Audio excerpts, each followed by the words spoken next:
하나님은 비교를 통해 검증하게 하십니다. 잠언 무슨 뜻이었죠? 바늘 잠자에 말씀 엄자. 찌르는 말씀. 그 말씀 들으면 내 죄가 생각나고 내 게으름이 생각나고 나의 연약함이 생각나고 그런 찌르는 말씀. 근데 오늘은 이 비교, 하나님께서 찌르긴 찌르시는데 어떤 방법으로 찌르시냐면 비교라는 방법을 통해서 하는 거예요. 비교가 뭔지 알아요? 저울이 있는데 이게 무거워요, 이게 무거워요. 이게 무겁죠. 무게를 비교하는 거예요. 그렇죠? 비교. 견줄비자의 견줄교. 견주다는 거는 뭐가 더 무겁나, 뭐가 더 좋은가 이렇게 보는 견준다는 뜻이에요.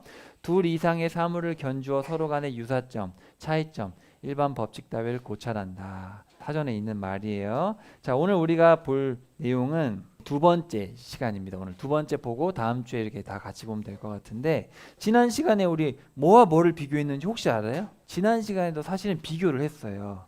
뭐와 뭘 비교했죠? 지혜와 낯선 여자. 지혜가 여성으로 나왔잖아요. 그죠? 남자가 똑똑해요, 여자가 똑똑해요. 지혜하면 여성이 떠오릅니다. 그래서 옛날 언어들을 살펴보면 다 여성용어로 돼 있어요. 남자들은 한기를 가져. 잘 보진 못해요. 그렇지만 고든 게 있고, 여성들은 고든 건 좀 적어요. 흔들려요, 잘. 그렇지만 여성들은 이제 화물을 지혜롭게 판단하는 능력이 있죠. 그래서 하나님이 돕는 배필로 이렇게 서로 도와서 하나가 돼서 해야 된다. 자, 근데 어쨌든 우리 지난 시간에 보니까 저기 왼쪽에 있는 저 여성분은 누구예요? 지혜잖아요, 지혜. 근데 이 사람 누구예요? 낯설고 모르고 악하고 그리고 착한 남편을 나쁘게 만든 나쁜 여자였죠. 그래서 어떤 남자가 이 여자를 따라가려고 하는데 그때 누가 그거를 가면 안 된다 그랬어요?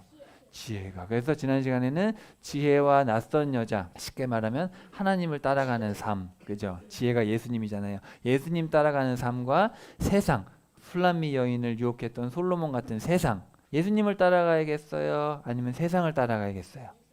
우리가 지난 시간에 그래서 지혜를 얻어라, 예수님을 얻어라, 그렇죠? 예수님의 말씀 붙들고 살아야 된다. 이게 서론이에요. 지혜와 낯선 여자를 비교해서 우리에게 지혜가 중요하다. 세상 살려면. 그 얘기를 했는데, 자, 이제부터 본론으로 들어가는데 되게 길어요. 10장부터 15장이 비교합니다. 중간에 잠깐 왕이신 여호와에 대해서 강조를 하고 나서 여기서도 비교를 하는데 조금 스타일이 달라요. 형식이 좀 달라요. 제가 설명드리면서 한번 살펴볼게요. 지혜로운 사람이 있으면 어리석은 사람이 있어요. 그죠?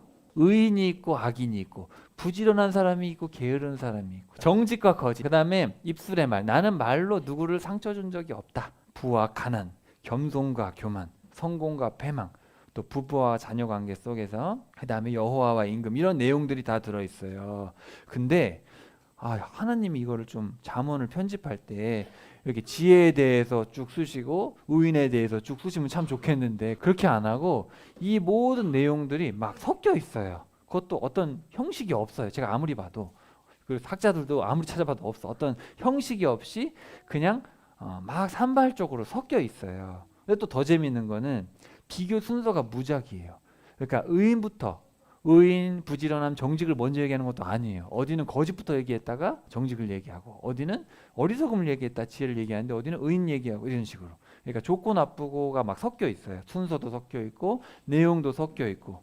왜 그럴까를 생각했을 때, 제가 봤을 때 인생이라는 것이 되게 복잡해요. 사실은 단순하지가 않죠. 이해 차원에서 이렇게 논리적으로 했으면 될 것 같은데, 사실 이렇게 인생을 봤을 때 인생이 어떻게 이렇게 복잡하잖아요. 그죠? 이게 다 얽혀 있어요. 보면은 보세요. 부부와 자녀와 입술에 말이 있는데 이게 땡뚱맞은 거에 다 연결돼 있는 거예요. 부부 관계도 말이 중요하잖아요. 그렇죠? 자녀를 키울 때도 말이 중요하죠. 부지런함과 게으름이 있고 성공과 패망이 있는데, 부지런한 사람은 어떻게 돼요? 성공할 가능성이 많죠. 게으른 사람들은 어떻게 돼요? 망할 가능성이 많죠. 그죠? 연결이 돼 있는 거예요. 겸손한 사람들은 아무래도 좀 정직하겠죠. 그렇지만 교만한 사람들은 거짓말을 자주 할 수 있는 가능성이 많단 말이죠. 이게 다 섞여 있어요. 그래서 하나님이 왜 이런 걸 섞어서 이렇게 편집을 하셨을까를 제가 생각했을 때, 그냥 이걸 매일 읽어야 돼요. 매일 읽고 마음속으로 생각을 해가지고 우리 것으로 만들어야 됩니다. 자, 그래서 10장부터 15장까지는 비교를 하는데 1절 안에서 비교를 해요. 자, 한번 봅시다. 10장 1절 한번 펴보면은 보세요. 지혜로운 아들은 아빠를 즐겁게 하지만 어리석은 아들은 엄마의 걱정거리가 됩니다. 이렇게 한 절에 비교를 해놨죠. 10장부터 15장까지 엄청나게 많은데 다 한 절 한 절인데 내용이 다 달라요. 그러니까 이걸 여러분에게 다 읽어가려면 쉽지가 않겠죠. 그래서 제가 정리를 해왔어요. 집에 가서 근데 여러분이 차근차근 읽어보셔야 되고 엄마 아빠들이 읽으면 이해 못할 내용이 거의 없어요. 그래서 여러분 엄마 아빠들은 집에 가서 자녀들한테 읽어줘야 되고 자녀들이 읽게 하셔야 됩니다. 알겠죠? 이해 못할 내용이 거의 없고 만약 이해가 안 되면 다른 번역을 찾아보세요. 그럼 웬만하면 다 이해가 돼요. 주석 볼 일이 거의 없고 그냥 읽으면 다 이해되는 이야기입니다. 저 초록색에 있는 얘기들은 좋은 얘기들. 지혜롭고 영리하고 공의롭고 의롭고 부지런하고 슬기롭고 흠없고 이런 거 좋은 거죠. 근데 봐봐요. 어리석고 어수룩하고 악하고 게으르고 부끄럽고 삐뚤어지고 미워하고 얼빠져 있고 그리고 반역하고 멸시하고 이런 거 좋은 거예요, 안 좋은 거예요? 초록색 같은 사람이 되고 싶어요? 이런 빨간색 같은 사람이 되고 싶어요? 자, 그래서 이런 어마어마한 내용들이 있어요. 이거를 잘 들어야 돼요. 잘 듣고 초록색 같은 사람이 되면은 그러면 여러분의 삶이 풍요로워지고 행복해지는 건데 자꾸 내가 오른쪽으로 가고 있다, 빨간색으로 가고 있다, 그럼 좀 생각을 해봐야 돼. 그럼 망하는 길이에요. 제가 이거를 일일이 설명하면 너무 중구난방이라서 힘들 것 같아요. 근데 집에서는 차례차례 읽으시면 되고 오늘은 습득하는 시간이니까 하나님 말씀을 배워보는 시간이니까 자 보세요. 지혜로운 사람은 아빠를 즐겁게 하고 엄마 아빠의 말씀을 잘 듣고 지식을 소중히 여기고 사랑을 얻고 조언을 듣고 혀로 다른 사람을 치료해주고 아빠의 훈계를 듣고 가르침을 잘 들어서 죽음에서 벗어나고 함께 어울리면은 옆에 사람들도 지혜로워지고 자기 집을 잘 지어가고 입술이 지켜주고 악에서 돌이키고 재산을 잘 지키고 또 혓바닥이 앓음을 잘 다룬다는 거, 지식을 잘 다루고 생명에 이르는 꾸지람을 듣고 어리석은 사람, 미련한 사람들은 어떻게 하냐면은 엄마의 걱정거리예요. 맨날 있는 곳이 다 무너져요. 입만 있으면은 멸망해. 거기 있는 게 멸망해요. 헐뜯어요. 맨날 다른 사람 욕하고 때리고 그리고 다른 사람 괴롭히는 걸 재밌어하고 지혜로운 사람의 종이 돼버리고 자기 눈에는 바르게 보이고 곧바로 울분을 드러내고 미련함을 떠벌리고 미련함을 퍼뜨리고 악에서 돌이키기를 역겨워하고 어울리면 나쁜 일이 생기고 집을 자기 손으로 허물어버리고 입술을 우쭐대다가 매를 벌고 입술에서 앓음을 못 얻고 미련함이 속임수고 나에게 해당되는 내용은 없는가 한번 보세요. 지혜로운 사람은 이렇고 어리석은 사람은 이렇다는 거예요. 영리한 사람들 비슷해요. 계속 여기는 계속 이어지는데 자, 영리하다가 뭐예요? 영리하다. 상황에서 딱 적절한 행동을 하는 거예요. 부끄러움을 덮고 넘어가고 어떤 친구가 넘어졌는데 히히히히 이러면 돼야 안 돼요. 이렇게 세워주고 그 사람이 부끄럽지 않게 해주는 게 영리한 거죠. 그리고 자기가 아는 것을 숨겨. 난 그거 다 아는데. 그런 사람이 영리한 거야. 가만히 있으면 너 그거 알아? 나도 그걸 알긴 알아. 그게 멋있어요. 앓음을 바탕으로 일하고 지혜가 자기 길을 깨우치고 자기 가는 길을 깨달아 알고 앓음으로 자신을 장식하고 영리한 사람이죠. 난 척 안 하고 있는 척 안 하고 그렇지만 다 알고 있는 거예요 사실은. 근데 어리석은 사람들은 어때요? 속건재물이라는 거는 뭔가를 잘못했을 때 누군가의 물건을 부셨을 때 배상해 줘야 되는 건데 배상을 안 하는 거예요. 미련함을 먹고 사는 거예요. 어머니를 가볍게 여기고 미련함을 기뻐하고 엄마가 얘기할 때 힝! 이래 본 적 있어 없어요? 엄마가 얘기할 때 날 사랑해서 하시는 말씀이긴 엄마 죄송합니다. 그렇게 하겠습니다. 그게 영리한 거죠. 그리고 우리 지난 시간에 많이 봤는데 어수룩하다는 뜻 많이 나왔죠. 어수룩하다. 이 패티, 히브리어로 보면은 어수룩한, 단순한. 그래서 아무 생각이 없는 그런 사람들인데 무슨 말을 해도 믿는 거예요. 단순해갖고. 그리고 미련함을 물려주고 이러면 돼요, 안 돼요? 아무 생각 없이 살면 큰일 나요, 큰일 나. 자, 근데 비교에서 제일 많이 나오는 게 뭐냐면은 바로 의인과 악인입니다. 제일 많이 나와요. 지금 이거 3장에 걸쳐서 나오는데 의인이 뭐예요? 자, 의인이란 단어를 보세요. 자, 타디크라는 단어가 체데크 공의라는 단어에서 나온 거 같은 단어예요. 우리가 공의 생각했을 때 떠오르는 게 뭐예요? 공의. 제가 늘 얘기할 때 정의는 법을 준수하는 개념이라면 공의는 뭐예요? 그렇죠. 그 법을 주신 분의 마음을 헤아리는 거잖아요. 그죠? 그거예요. 그래서 그런 사람들은 여호와께서 굶기지 않는데 엄마 아빠 마음을 기쁘게 하는데 엄마 아빠가 밥 안 차려줄까? 밥 차려줄까? 밥 차려주죠. 여러분이 하나님의 마음을 알고 싶어서 성경을 읽고 하나님 뜻대로 살려고 하는데 굶어봐 이 자식아. 그런 하나님이 계시겠어요? 안 계시겠어요? 안 계시죠. 그래서 하나님이 머리에 복을 내려주시고 기릴 때 복을 빌어주고 입이 삶의 셈이에요. 막 입에서 막 그런 말이 나오고 삶을 보상으로 얻고 혀는 가려 뽑은 은 같고 입술이 여러 사람을 먹여 살리고 바라는 일이 이루어지고 영원히 변함없는 터전이 되고 기대가 기쁨이 되고 영영 흔들리지 않고 입이 지혜를 자라게 하고 입술이 좋은 말에 익숙하고 어려움이 풀려나고 알미 있어 풀려나고 잘 되면 주민들이 기뻐해 준대요. 와, 이런 사람 되고 싶어요? 안 되고 싶어요? 이런 사람이 되고 싶지 않아요. 근데 악인은 어때요? 여기 봐봐요. 그림 봐봐요. 여호와께서 욕심을 내치신대요. 감히 욕심을 내 입에 폭력을 숨기고 있고 이름이 썩게 되고 죄값을 거두어 드리고 마음이 하찮아지고 넋넋 다 죽게 되고 무서워하는 일이 닥치게 되고 폭풍이 지나가면 그냥 없어져 버리고 해가 짧아져요. 사는 날이 짧아지는 거예요. 수명이 주는 거예요. 빨리 지옥 가는 거야. 그러면 희망이 사라지고 땅에 오래 살지 못하고 진실을 뒤집는 말에 익숙해지고 자기 악함으로 넘어지고 죽으면 희망이 사라지고 어려움을 만나게 되고 망하면 즐거움이 퍼진대요. 다른 사람들이 즐거워한대요. 너무 슬프죠. 그런 사람이 되면 안 되잖아요. 근데 봐봐, 의인 엄청나게 많이 얘기해요.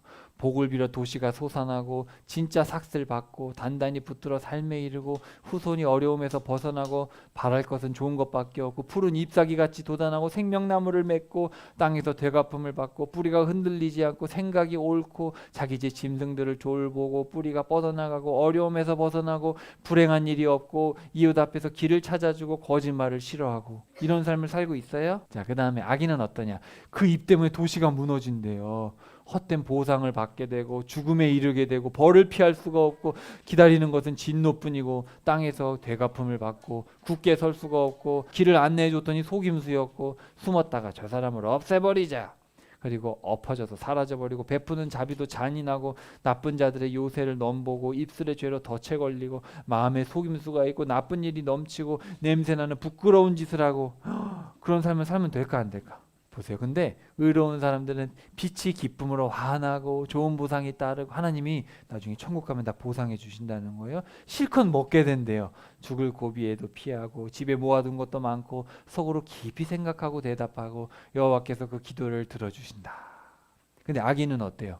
악인의 등불은 꺼져버리고 나쁜 일로 넘어지고 배가 고프게 되고 집이 무너지고 선한 자들 앞에서 고개를 숙이게 되고 헤매고 다니고 나쁜 일 중에 내팽개쳐지고 거둔 곳에 괴로움이 생기고 재물을 여호와께서 역겨워하시고 악한 께 여호와께서 역겨워하시고 마음속에 있는 걸 역겨워하신다는 거예요.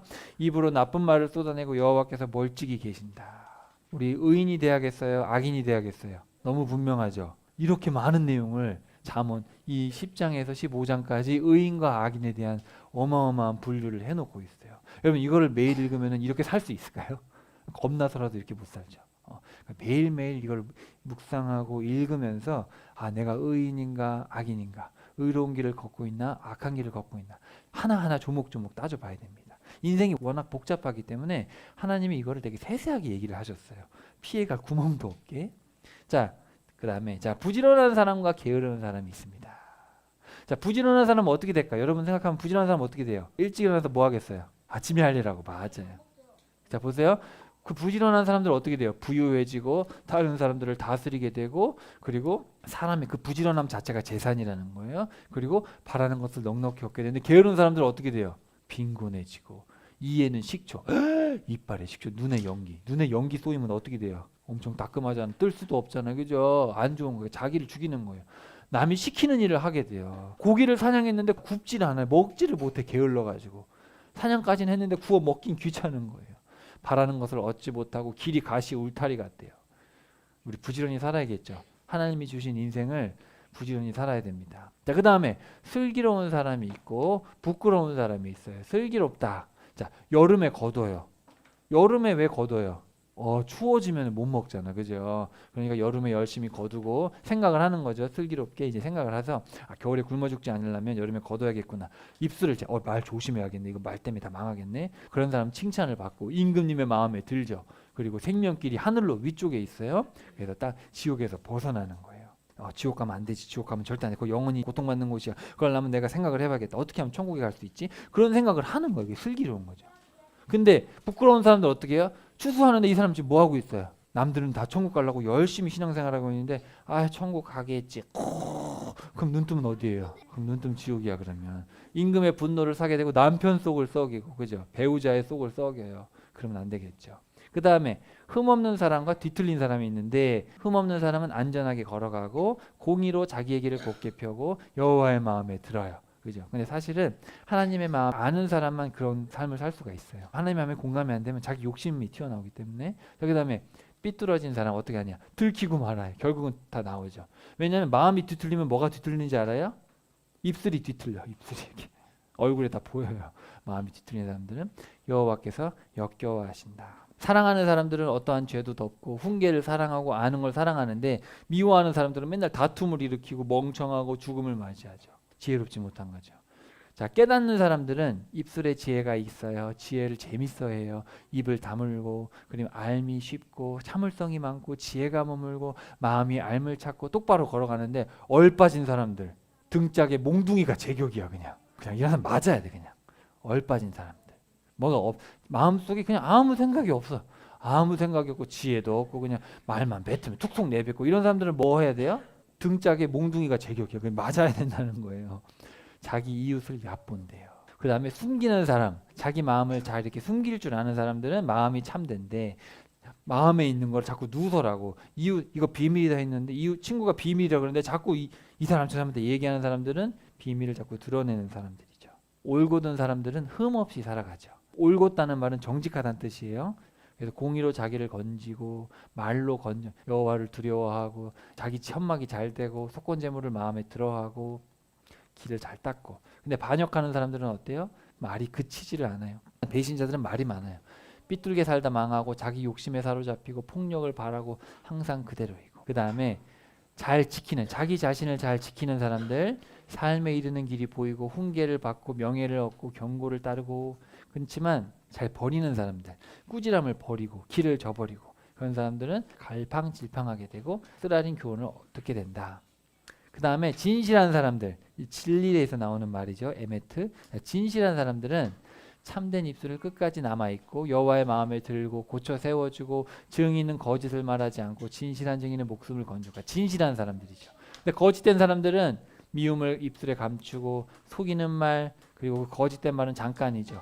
하나님이 역겨워하시고 거짓말을 쏟아내고 속인다. 엄청나게 많죠. 너무너무 많은 일. 그래서 한결같은 사람들, 착한 사람들, 은혜를 베푸는 사람들, 고치는 사람들, 잠잠한 사람들 다 이렇게 하나님께서 복을 주신다는 거예요. 그리고 잔인하고 빗나간 사람들, 근심이 많은 사람, 난폭하고 억압하고 시샘이 많고 삐뚤어지고 멸시하는 사람들은 여기 보면은 자기를 괴롭히고 열매를 거두고 마음이 짓누르고 재산만 거두고 하나님을 욕되게 하고 뼈를 썩게 하고 그죠? 시샘이 많으면 뼈가 썩어요. 그죠? 그 다음에 마음을 아프게 하고 이런 내용들을 다 비교해 놓으셨어요. 얼마나 많이 비교를 해놨는지 또 보세요. 여기도 보세요.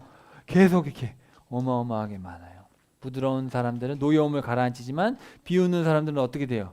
꾸짖음을 듣지 않고 지혜를 찾지 못하고 듣기 싫어하고 그렇죠. 기쁜 사람들은 얼굴이 좋아지고 하나님 앞에서 깨끗해지지만 근심이 있는 사람들은 기운이 뚝뚝 떨어지고 유능한 여자 남편의 멋진 왕관이 되어주죠. 하지만 훈계를 무시하는 사람들은 가난과 부끄러움을 겪게 되고 그 다음에 평화로운 사람들에게는 기쁨이 있고 패역한 사람들은 여호와를 얕보고 조언하는 사람들은 지혜가 있지만 짧은 사람들, 짧다는 얘기는 쉽게 화내고 마음이 속 좁은 사람들 그런 사람들은 미련하게 행하죠. 여호와를 두려워하는 사람들은 사는 날이 길어지고 굳센 믿음이 생기고 자녀들에게 대피소가 생기고 삶의 샘, 죽음의 덫에서 벗어나게 되지만 죄 짓는 사람들은 나쁜 일이 따라다니고 자기가 가지고 있는 재물이 의인께 돼버리고 백성들을 창피하게 만든다. 마음이 구부러진 사람들은 업신여김을 받고 눈치타는 사람들은 아픔을 일으키고 꾀하는 사람은 미움을 받고 상처 주는 사람들, 거친 말하는 사람들, 화를 치밀게 하고 분노하는 사람들은 말싸움을 부추긴다. 내용이 어마어마하게 많죠. 이 많은 내용들을 그래서 한 번은 봐야 될 것 같아서 제가 이렇게 정리를 해왔고 집에 가서 부단히 읽어야 돼요. 알겠죠? 자, 근데 여기에 없는 내용들 몇 개 한번 찾아볼게요. 자, 물질에 대한 내용들. 부유한 사람의 재산은 그의 든든한 성읍이지만 없는 사람들은 빈곤해서 멸망한다. 재산은 진노의 날에 아무 도움이 되지 않는다. 그죠? 돈이 많아도 나라가 망하면 도움이 안 돼요. 자, 나누어면서도 더 얻는 사람이 있지만 마땅히 줄 것을 아끼고도 더 모자라게 되는 사람이 있다. 베푸는 사람은 넉넉하게 되고 마실 물을 주는 사람은 마실 물을 얻지. 곡식을 내놓지 않는 사람은 저주하지만 곡식을 내다 파는 사람의 머리에는 복이 있다. 자기 재산을 믿는 사람은 넘어진다. 남들이 납보아도 노예가 있는 사람이 낫지. 잘난 체하지만 빵이 모자라는 사람보다는. 부유한 척하지만 아무것도 없는 사람이 있고 빈곤한 체하지만 돈 많은 사람도 있지. 사람의 목숨을 구해주는 몸값이 되지 그의 재산은. 그러나 빈곤한 사람은 겁주는 말을 들을 일이 없지. 자, 헛된 일로 일군 재산은 줄어들지만 손수 모은 것은 늘어나지. 가난한 사람이 땅을 일구면 먹을 거리가 많아지겠지만 정의가 굽으면 빼앗기는 사람이 있지. 가난한 사람은 이웃에게도 미움을 받지만 부자를 좋아하는 사람들은 많아.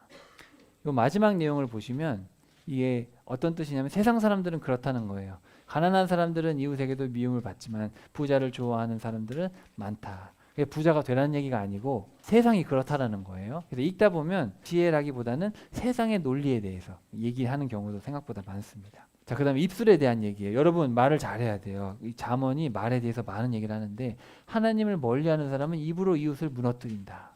사람은 입의 열매로 좋은 것을 마음껏 누리고 사람이 손으로 하는 일은 자기에게 되돌아온다. 칼로 찌르듯 함부로 말하는 사람이 있다. 사람은 입의 열매로 좋은 것을 먹는다. 입을 지키는 사람은 자기 몸을 지키지만 입술을 여는 사람은 스스로를 무너뜨리지. 입을 열어 대답하는 사람에게 기쁨이 있고 제때 하는 말이 얼마나 좋은가. 시기적절한 말, 옳은 말 이런 것들이 참 좋다. 자, 훈계에 대한 얘기도 또 합니다. 이거는 제가 아까 그 표로 만들어 놓은 거에 없는 내용들이에요. 안내가 없으면 백성이 넘어지지만 조언하는 사람이 많으면 이기지. 명령을 두려워하는 사람은 보상을 받지. 회초리를 아끼는 사람은 아들, 딸을 미워하는 사람이야. 자기 아들, 딸을 사랑하는 사람은 일찌감치 훈계하지. 그렇죠? 여기 보세요, 친구들. 회초리 맞아야 돼요, 안 맞아야 돼요? 잘못하면 맞으래잖아, 때리래잖아, 그렇죠? 의견을 주고받지 않고 세운 계획은 흐지부지 되지만 조언하는 사람이 많으면 계획이 이루어지지. 훈계를 못 들은 채 하는 사람은 자신을 저버리는 사람이지만 꾸지람을 듣는 사람은 정신을 차린 사람이지. 우리 친구들 항상 이 잠언을 읽고 한 절 읽고 생각해보고 한 절 읽고 생각해보고 그렇게 해야 돼요. 집에서 엄마 아빠랑 읽어보고 이야기 나눠보고. 자, 그 다음에 성실한 게 참 중요합니다. 그죠? 자기 땅을 일구는 사람은 빵을 먹지만 헛것을 따라가는 사람은 얼빠진 사람이지. 기다리던 일이 미뤄지면 마음이 상하지만 바라는 일이 이루어지면 생명나무가 되겠지. 일은 안 하고 매일 아르바이트 해가지고 로또를 사는 사람이 똑똑한 사람이에요, 안 똑똑한 사람이에요? 알바를 해가지고 하루에 5천 원만 딱 벌어요. 그다음에 로또 하나를 딱 사는 거예요. 그래서 로또를 사고 라면 하나 먹고 또 하루를 버텼어. 로또가 안 됐어. 그 다음날 로또가 되겠지. 로또가 되면 내가 일할 필요가 없어. 그 사람이 똑똑한 거예요. 하루에 조금씩 벌더라도 열심히 일하는 사람이 똑똑한 거예요. 그렇게 살란 얘기예요. 로또 사지 말고. 바라는 것이 이루어지면 보람을 느끼지. 소가 없으면 여물통은 깨끗하지만 소의 힘으로 거두어 들이는 것이 많지. 그렇죠? 아우, 소 키우니까 너무 힘들어. 소똥 치워야 되고 너무 힘들어. 소를 그냥 필요 없어. 그런 사람들은 결국은 소가 일해서 얻는 걸 걷지 못한다는 거죠. 그죠? 소가 있어서 귀찮긴 하지만 소 때문에 얻는 게 많다라는 거예요. 그죠? 힘들여 하는 모든 일에는 얻는 것이 있지만 입으로 말만 하는 것은 가난에 이르게 할 뿐이다. 여러분, 제가 다 설명하려면 너무 시간이 오래 걸리니까 이것들이 엄마 아빠랑 다 집에 가서 항상 읽고 얘기하고, 알겠죠? 그렇게 해봐야 돼요. 그 다음에 지혜로운 사람, 보증. 이 잠언에 정말 많이 나오는데 보증 서지 말아라. 여러분, 절대 보증 쓰면 안 됩니다. 그냥 안 서야 돼요. 보증 쓰는 순간부터 걱정입니다. 절대 보증 서지 마라. 돼지 코에 걸린 금고리지 아름답지만 분별력이 없는 여자는. 그렇죠? 얼굴은 예쁜데 분별력이 없으면 어떻게 돼요? 그 망하는 거예요. 돼지 코에 금고리를 걸면 돼지가 금이 돼요? 안 되죠. 돼지는 돼지일 뿐이잖아요. 그죠? 금목걸이 해도 돼지는 돼지예요. 사람에게는 곧게 뻗은 길로 보이더라도 그 끝은 죽음의 길이지. 그러니까 사람이 보는 눈은 성공할 것 같지만 그렇지 않다는 거예요. 자, 참을성이 많은 사람은 다툼을 가라앉히고 이익을 노리는 사람은 자기 집안을 괴롭히지만 뇌물을 싫어하는 사람은 살아남는다. 좋은 것을 얻으려는 사람은 은총을 구하지만 나쁜 일을 쫓아가는 사람에게는 나쁜 일이 찾아오고 자기 집안을 괴롭히는 사람은 바람을 물려받고 불쌍한 사람들에게 잘해주는 사람은 복이 있지. 남편, 여인, 여자, 과부의 울타리는 여호와께서 세워주시고 나물 반찬을 먹어도 사랑이 있는 것이 낫지 살찌운 소 잡으면서 미워하는 것보다. 그죠? 여러분, 집에서 엄마 아빠랑 가족들하고 밥을 먹는데 뷔페를 먹으면서 맨날 싸워요. 그게 좋아요? 아니면 집에서 미역국 먹으면서 사랑하는 게 좋아요? 그래서 옛날에는 보리밥 먹으면서도, 옛날에 우리 가난하던 우리 부모님 세대에는 먹을 게 없으니까 보리밥하고 김치만 먹었어요. 근데도 막 서로 양보해서 아니야, 네가 먹어. 근데 요즘에는 어때요? 돈가스하고 날게 너무 많은데 왜 그 돈가스 네가 먹어? 막 싸우는 거예요. 반짝이는 눈빛은 마음을 기쁘게 하고 좋은 소식은 뼈에 기름을 돌게 하지. 마음은 자신의 쓰라림을 알지만 그의 기쁨에 낯선 사람은 함께하지 못하지. 그렇죠? 웃고 있는데도 마음은 아프고 끝에 가면 기쁨이 걱정이 되기도 하지. 인생은 알 수가 없어요. 그죠? 겉으로 봐서는 알 수가 없어요.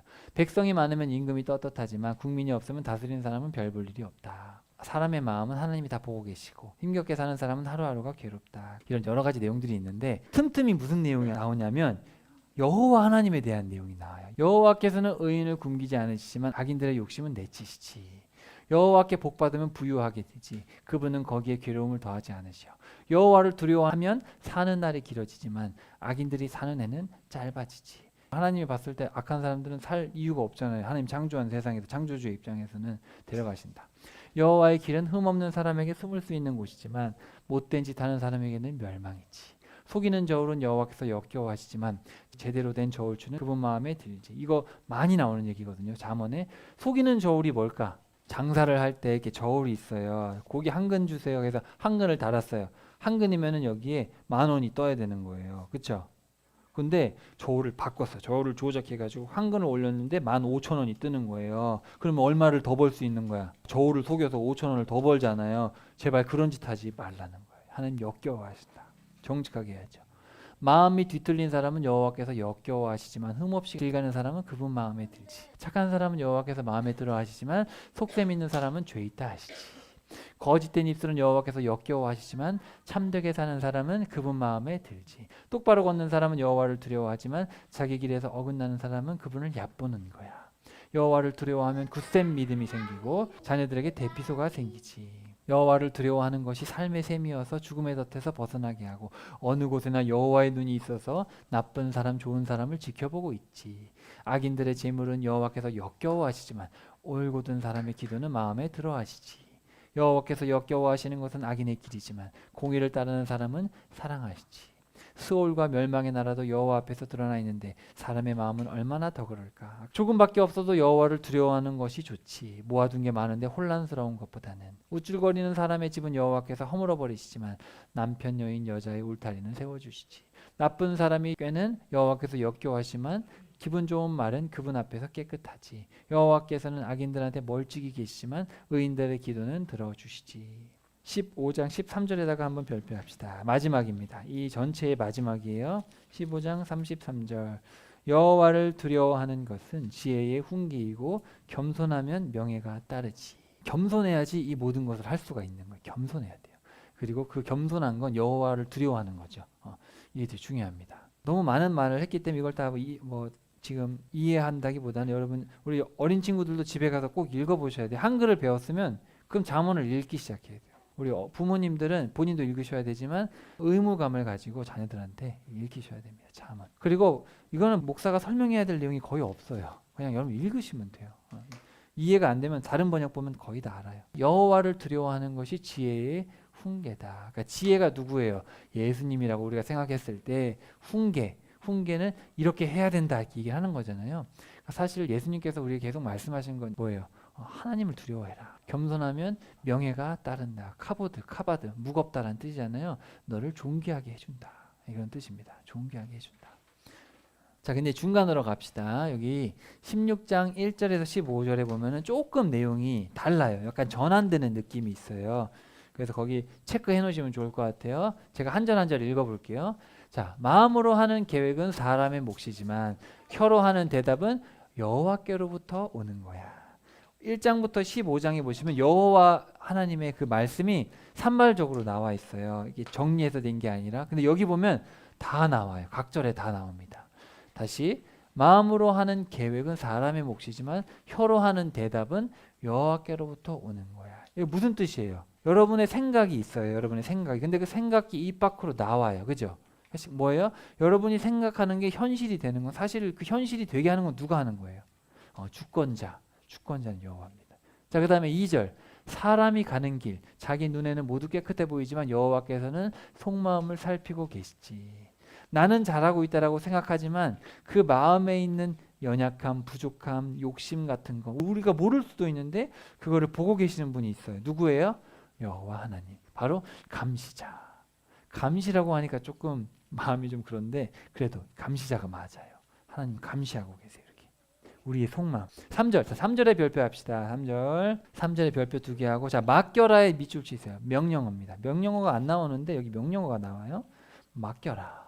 네가 하는 일을 여호와께 맡겨라. 자, 여기 맡겨라는 말은 무슨 뜻이냐면은 굴리다라는 뜻이에요. 굴리다. 높은 곳에서 구슬을 굴리면 어떻게 돼요? 내려가죠.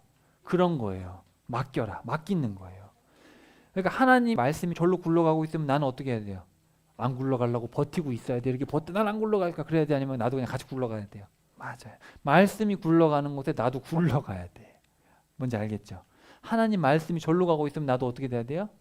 나도 절로 가야 돼요. 굴러가야 돼요. 표현이 되게 독특해요. 굴러간다. 한 번 굴리면 그게 멈춰요, 안 멈춰요? 안 멈추잖아요. 네가 하는 일을 여호와께 부탁해라. 그렇게 하면 되는데 그렇게 안 하고 하나님이 네가 하는 일 여호와께 굴리래요. 굴리래. 그 뭐예요? 맡겨서 같이 굴러가라는 얘기잖아요. 그죠? 그러면 너의 계획이 이루어질 거야. 아까 다른 번역에 보면 네가 경영하는 것이 이루어진다. 그래서 경영이라고 돼 있잖아요. 근데 그 뜻이 뭐냐면은 너의 생각과 고안하는 것. 네가 계획하고 생각하고 그래서 여러분이 사업체를 운영하거나 또 회사를 운영하거나 또 뭐 직장에서 일하거나 가정을 꾸려가거나 이 모든 것에 있어서 누구한테 맡겨야 돼요? 하나님께 맡기라는 거예요. 자녀를 키우는 것도 누구한테 맡겨요? 학교에 맡기지 말고 또 유치원에 맡기지 말고 성님한테 맡기지 말고 누구한테 해야 돼요? 여호와께 맡겨라. 여러분이 하고 있는 사업, 여러분이 하고 있는 직장 누구한테 맡겨요? 하나님한테 맡겨라. 여러분이 부부생활 누구한테 맡겨요? 하나님한테 맡겨라. 3절이 제일 중요합니다. 네가 하는 모든 일을 여호와께 맡겨라. 왜냐하면 결국은 완성해 주시는 분은 하나님이시다. 그렇죠? 자, 그다음에 4절. 여호와께서 모든 것을 쓰임새 있게 만드셨어. 악인도 나쁜 날에 쓰려고 만드셨지. 오, 악인도 다 쓸모가 있다는 거예요. 우리를 채찍질하시기 위해서. 창조자. 여호와께서 역겨워하시지. 우쭐대는 사람은 장담컨대 그는 벌을 피하지 못해. 심판자시죠. 그다음에 6절. 한결같은 사랑과 진리, 은혜와 진리죠. 통해서 잘못이 용서받고 여호와를 두려워하면 나쁜 데서 돌아서지. 그래서 우리의 죄를 용서하시는 분, 구속하시는 분, 그렇죠? 여호와. 그리고 사람의 길이 여호와의 마음에 들면 그 사람의 원수들이라도 그와 친구가 되게 하시지. 화해자, 화해하셔서 살리시는 분이죠. 그 다음에 공의로 살면서 적게 가지는 것이 정의는 없이 많이 거두어들이는 것보다 낫다. 그러니까 법을 어기면서 부를 축적하는 것보다는 사랑을 베풀면서 적게 가지고 사는 게 낫다라는 거예요. 그죠? 그래서 하나님의 통치 방식이 그렇죠. 하나님 그렇게 통치하십니다. 정의와 공의로 통치하시는 분이고 사람의 마음이 자기 길을 계획하지만 고안하지만 그 발걸음을 굳건하게 세우시는 분은 여호와. 우리의 삶을 인도하시는 분은 하나님이시죠. 우리 친구들이 내가 몇 살에 뭘 공부해서 몇 살에 무슨 대학 가서 몇 살에 취업해서 몇 살에 결혼해가지고 여러분이 계획하지만 그 발걸음이 여러분이 하나님을 따라가면 굳건하게 해주시는 거죠. 임금의 입술에는 받은 말씀이 있어서 재판할 때 그의 입에 신의를 저버리지 않지. 그죠? 임금한테 중요한 거는 말대로 하는 거죠. 신실한 것. 그리고 속이지 않는 저울과 저울 접시는 여호와의 것이고 주머니 속의 저울추도 모두 그분이 만드신 것이지. 하나님은 공평한 걸 바라십니다. 자, 임금들이 역겨워하는 것은 불의하게 행동하는 거야. 공의로 임금 자리가 든든히 서게 되거든. 임금들 마음에 드는 것은 공의를 말하는 입술이어서 올곧은 말하는 사람이 사랑받지. 임금의 노여움은 죽음의 사자들 같지만 지혜로운 사람은 임금의 노여움을 누그러뜨리지. 임금의 얼굴이 빛날 때 생명이 있고 그가 흐뭇해하는 모습은 늦은 비를 뿌리는 구름 같지. 이렇게 해서 15절까지 여호와 하나님의 속성과 임금의 속성에 대해서 얘기를 하고 있어요. 그래서 왕이신 여호와, 우리의 임금이요 우리의 왕 대신 여호와께서 어떤 것을 원하시느냐. 그리고 그분께 모든 걸 맡겨라. 이런 얘기를 16장 1절에서 15절까지 하고 있습니다. 자, 그 다음에 이제 뒷부분으로 갈게요. 자, 16장 16절에서 22장 끝까지는 앞부분에 대한 확장입니다. 그래서 여기는 한 절 안에 비교하지 않고 몇 절씩 묶어서 변증을 하고 있고 역시 또 여기도 산발적으로 배치가 되어 있는데 여기는 여호와 하나님에 대해서 더 자세하게 얘기를 하고 있어요. 앞부분보다 더 자세하게. 그래서 이런 내용들 여러분 인지하시고 집에 가서 읽어보시고 이런 표를 보면 좀 도움이 됩니다. 저기 그냥 앞에 한번 보세요. 제가 이걸 다 도표로 해왔어요. 여러분 이해하시라고. 보면은 바른 길을 얘기했다가 두 절이에요. 그 다음에 틀린 길 한 절 얘기하고 비교해서 얘기해요. 한 절 안에. 그러다가 또 바른 길 두 절 얘기하고 비교하고 바른 길 하다가 나중에 최종 결정자는 여호와다 얘기를 합니다. 이런 식으로 구조가 되어 있어요. 여러분 여기 어떤 구조가 형식이 있어요, 없어요? 형식이 없어요. 형식이 없고 이렇게 바른 길 얘기했다, 틀린 길 얘기했다, 또 비교했다가 여호와 얘기했다가 막 이렇게 중구난방으로 되어 있어요. 인생이 이렇게 복잡하죠. 인생이 복잡합니다.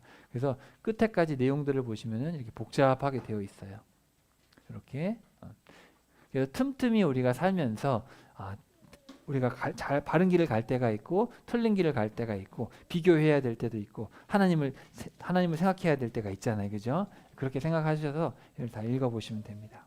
이것도 제가 정리해서 그냥 쭉 살펴볼게요. 여기 보세요. 지혜로운 사람은 뭐예요? 금보다 낫고 물이 솟구치는 마른 시냇물 같죠. 마른 사막에 샘이 솟구치면 좋아요, 안 좋아요? 좋잖아요. 그게 바로 지혜라는 거예요. 지혜.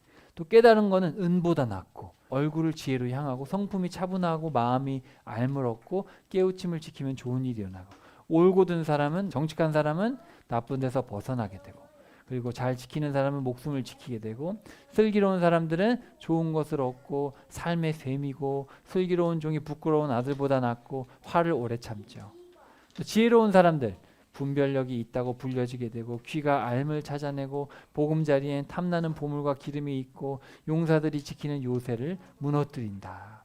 또 품이 있는 사람들은 가르치는 재능을 떨치게 되고 즐거움이 있는 사람들은 즐거운 말은 달콤하고 뼈에 건강에 좋고 공의는 흰머리가 아름다운 장식. 이게 뭐냐면은 공의를 행하는 삶을 살면은 머리가 하얘질 때까지 살게 된다는 얘기예요.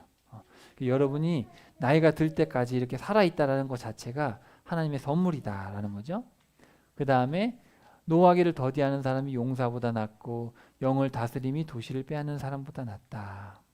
서로 사랑을 베푸는 것이 이웃과 형제, 그리고 알미 지식을 아끼고 잠잠하면 지혜롭고 슬기롭게 여겨지고 겸손하면 명예가 뒤따르고 선물을 잘 주고받으면 앞길을 더 높은 사람에게 가게 되고 모두의 친구가 되고 그리고 입술의 열매로 배불리 먹고 혀를 사랑으로 돌보면 열매를 먹게 된다. 선한 눈으로 가난한 자에게 빵을 나누어 주는 자는 복이 있다.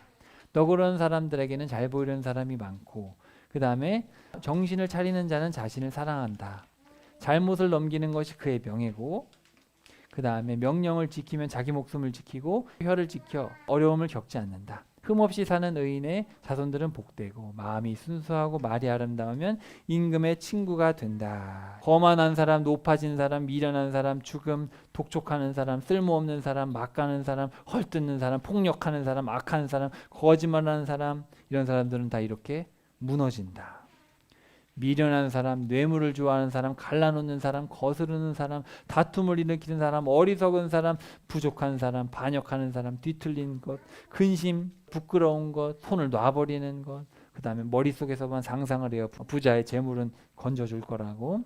그 다음에 수치스러운 것, 그 다음에 영이 상하면 병을 못 견디고 재촉하고 게으르고 빈둥거리고 가볍게 여기고 분노하고 게으르고 부끄럽고 비웃고 잔물 좋아하고 비방하고 저주하고 탐욕하고 섣불리 말하고 죄를 짓고 떠나고 즐기고 배신하고 거만하고 욕망에 사로잡혀 있고 거짓을 행하고 어수룩하고 분노하고 억압하고 이런 것에 대해서 잠언에서 구구절절 얘기를 합니다. 너무너무 자세하게 이야기를 하고 있어요.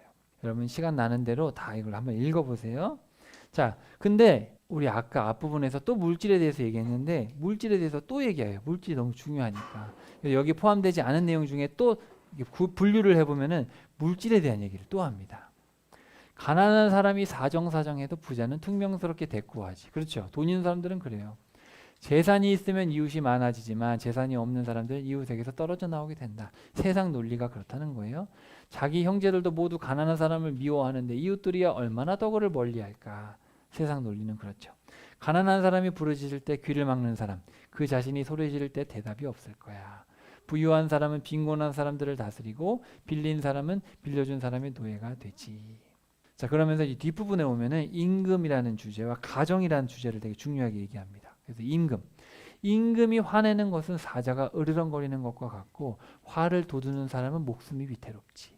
임금은 판결하는 자리에 앉아서 눈으로 나쁜 일을 모두 가려내지. 지혜로운 임금은 악인들을 키질하듯이 가려내고 그들 위에 바퀴를 굴리지. 한결같은 사랑과 진리가 임금을 지켜주고 임금은 한결같은 사랑으로 임금 자리를 유지하지.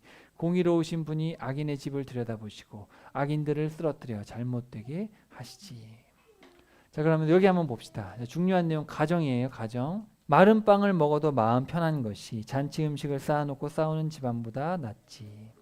노인들의 왕가는 손자녀이고 자녀들의 자랑은 부모님이지. 어느 때라도 사랑을 베푸는 것이 이웃이고 형제 자매는 어려운 때를 위해서 태어나는 거야. 어리석은 자식을 낳은 사람은 그 때문에 걱정이고 우둔한 사람의 아버지는 기쁨을 누릴 수 없지. 어리석은 아들 때문에 아버지는 울분을 터뜨리고 그를 낳은 어머니는 마음 쓰라려 하셔. 우애의 금이 간 형제는 튼튼한 성읍보다 더 어렵고 말싸움은 요새의 문빗장 같이. 아내를 찾은 사람은 좋은 곳을 찾은 사람으로 여호와 마음에 든 사람이지. 친구들 사이가 깨지기도 하지만 형제 자매보다 더 끈끈한 사이인 친구도 있어. 어리석은 아들은 아버지에게 재앙이고 다투기를 좋아하는 아내는 계속 새는 물이지. 집과 재산은 조상들한테 물려주는 것이지만 슬기로운 아내는 여호와께로부터 받은 거야. 너의 아들을 꾸짖어라. 아직 희망이 있으니까 그 아이를 죽일 생각은 하지 마라.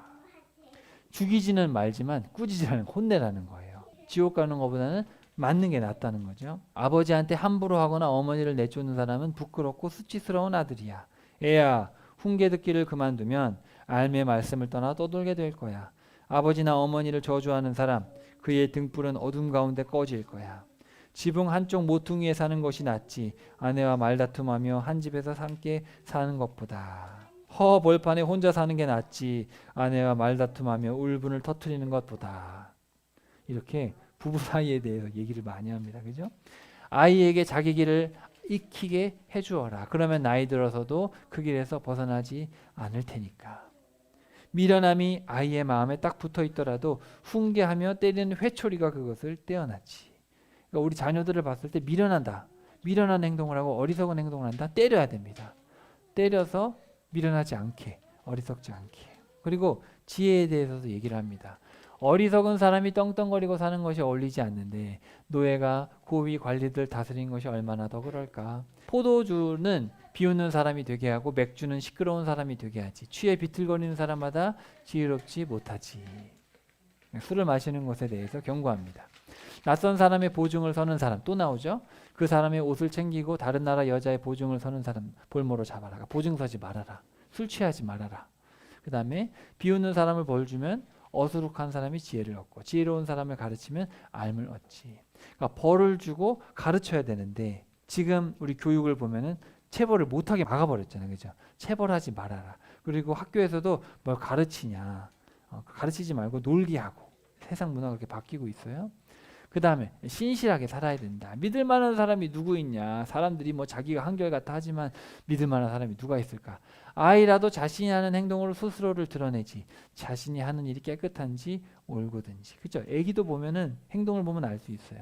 별로다 별로다라고 물건 사는 사람이 말하고는 그제서야 뽐내고 있지. 물건을 살 때는 아줌마 사장님 이거 별로네요. 그러면은 집에 가서 이거 되게 좋지 막 이런다는 거예요. 사람들의 마음은 알 수가 없어요. 눈이 높은 것과 마음이 건방진 것. 악인들의 등불은 죄지. 게으른 사람은 말하지. 길거리에 사자가 있어. 광장 가운데로 나가면 난 잡아먹힐 거야. 나는 밖에 안 나갈 거야. 저게 밭에 일하러 갔다가 사자를 만나면 어떡해. 난 밭에 안 갈래. 다 게을러서 하는 소리예요. 그죠? 게을러서 하는 소리예요. 오늘은 비가 내리니까 뼈마디가 쑤시네. 오늘은 그냥 집에서 놀아야겠다. 그런 거죠. 그죠? 누가 말할 수 있을까? 나는 말끔히 씻어서 난 죄가 없어. 누가 그런 사람이 있을까? 악인들의 희생제물은 역겨운 것이야. 나쁜 꾀로 바치는 것이 얼마나 더 그럴까? 비웃는 사람을 쫓아내라. 말다툼이 그칠 거야. 논쟁하고 부끄러워하는 일이 그칠 거야. 또 은혜. 마음을 낮추고 어려운 사람들과 함께 사는 것이 뽐내는 사람들과 뺏은 물건을 나눠 갖는 것보다 낫지. 그렇죠. 교만한 사람들, 돈 많은 사람들 남의 거 훔쳐가지고 저울추를 바꿔가지고 출세한 사람들하고 같이 사는 게 낫겠어요? 가난하고 어려운 사람들하고 빵이라도 같이 나눠 먹는 게 좋겠어요? 그렇죠. 그게 좋은 거예요. 많은 재산보다 이름 있는 것이 바람직하고 은이나 금보다 사랑받는 것이 더 낫지. 돈이 많은데 이혼하고 자녀들하고 싸우고 돈 때문에 싸우고 그런 거 많이 보잖아요. 우리 그죠? 대기업에 대해서 제가 공부를 했는데 얼마나 가정사가 복잡한지 몰라요. 이혼이 넘쳐나요. 그런 것보다는 사랑하고 사랑받고 없으면서 그게 낫다. 자, 이제 여호와 하나님에 대해서 살펴보겠습니다. 여기도 여호와 하나님에 대해서 나오는데 앞에보다 좀 더 구체적이에요. 슬기롭게 말하는 사람은 좋은 것을 얻고 여호와를 신뢰하는 사람은 복을 받지. 품으로 제비가 던져지지만 여호와께로부터 나오는 거야 모든 결정은. 그러니까 마음속, 품속에서 제비를 던지지만 결정은 주님이 하시는 거예요. 은은 도가니가 금은 새 녹임 가마가 검증하지만 사람의 마음은 여호와께서 검증하시는 거야. 악인을 의롭다 하는 사람과 의인을 악하다 하는 사람 여호와께서 역겨워하시지. 여호와의 이름은 튼튼한 탑이어서 의인은 거기로 달려가 높이 오를 수가 있지. 아내를 찾은 사람은 좋은 것을 찾은 사람, 여호와의 마음에 든 사람이지. 사람이 미련해서 자기 길을 꼬이게 해놓고는 마음속으로 여호와한테 화를 내지. 이런 경우 많습니다. 그죠?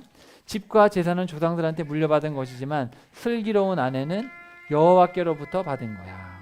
가진 것이 없는 사람에게 베푸는 사람은 여호와께 빚을 지우는 것이어서 여호와께서 그가 한 일을 갚아주실 거야. 사람의 마음에는 계획하는 일이 많지만 여호와의 뜻, 그것이 이루어질 거야. 여호와를 두려워하면 생명으로 나아가게 되지. 둘 다 여호와께서 역겨워하시는 거야. 무게를 다는 두 개의 추, 두 개를 가지고 속여서 하는 거예요. 그 다음에 듣는 귀와 보는 눈, 둘 다 여호와께서 만드셨지. 내가 나쁜 짓 갚아줄게 이렇게 말을 하지만 여호와를 기다려라. 그분이 갚아주실 거야. 무게 다는 추가 둘이면 여호와께서 역겨워하시지. 사람의 발걸음은 여호와께로부터 오는 거야. 여호와의 등불은 사람의 숨결이야. 임금의 마음은 여호와의 손에 있는 물길이야. 그분이 바라는 쪽으로 이끄시지. 사람의 길이 자기 눈에는 다 바르게 보이지만 여호와께서는 마음을 살피고 계시지. 공의와 정의를 이루는 것을 여호와께서 희생 제물보다 더 바라시지. 자, 지혜도 쓸모없고 깨우침도 쓸모없고 의논도 쓸모없지. 여호와 앞에서는. 그러니까 뒤로 갈수록 내용이 좀 더 강해집니다. 그죠? 그래서 다 쓸모없다. 나중에는 지혜도 쓸모없고 깨우침도 쓸모없고 의논도 쓸모없고 여호와 앞에서 다 쓸모없다. 전쟁에서 이기는 것은 여호와께 달려있지. 너희들이 아무리 전쟁 잘하려고 무기를 준비하고 말을 준비해도 이기는 것은 여호와께 달려있지. 부유한 사람과 빈곤한 사람이 함께 살지만 그들 모두를 만드시는 분은 여호와시다. 겸손과 여호와를 두려워함으로 얻는 것은 재산과 명예와 생명이다.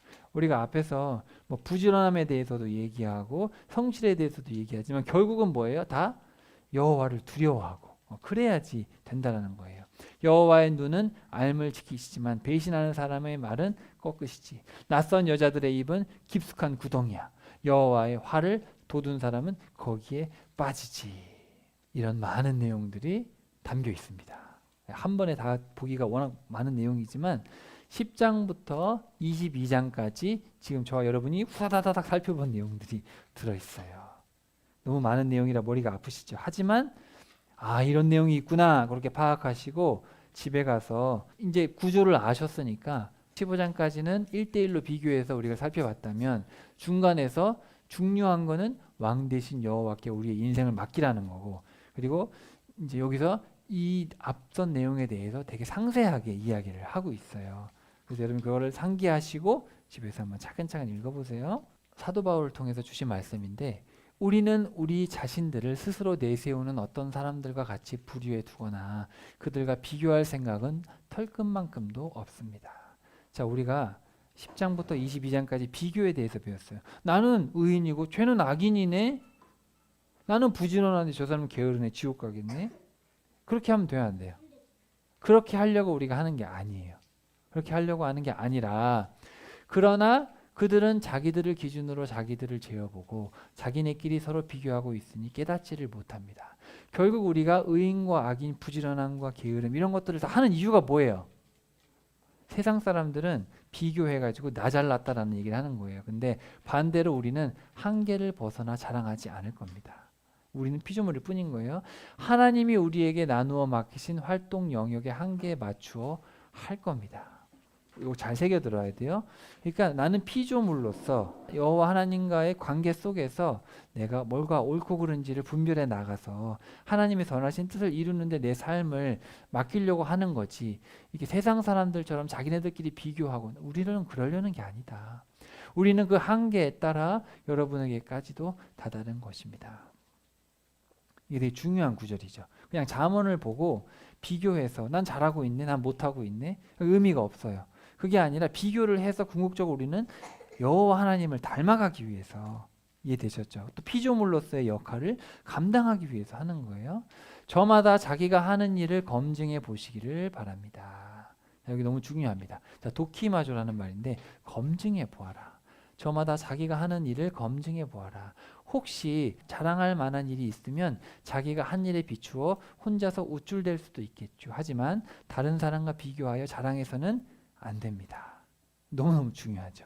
괜히 잠언 읽었다가 비교하는 마음만 생기면 안 되는데 우리가 이렇게 비교하는 목적은 더 주님을 닮아가기 위해서지 남들과 비교하기 위해서가 아닌 거예요. 그래서 이 잠언을 읽으면서 여러분이 뭐 해야 돼요?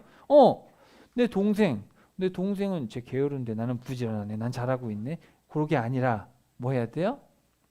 내가 부지런하게 주님 나라 위에서 살고 있는가를 검증하라는 얘기예요. 잠언을 읽으면서 요 구절들을 항상 생각하고 이걸 통해서 내가 더 주님을 닮아가서 그럼 어떻게 돼요? 악한 사람들을 의인의 길로 오게 해야 돼요. 그죠?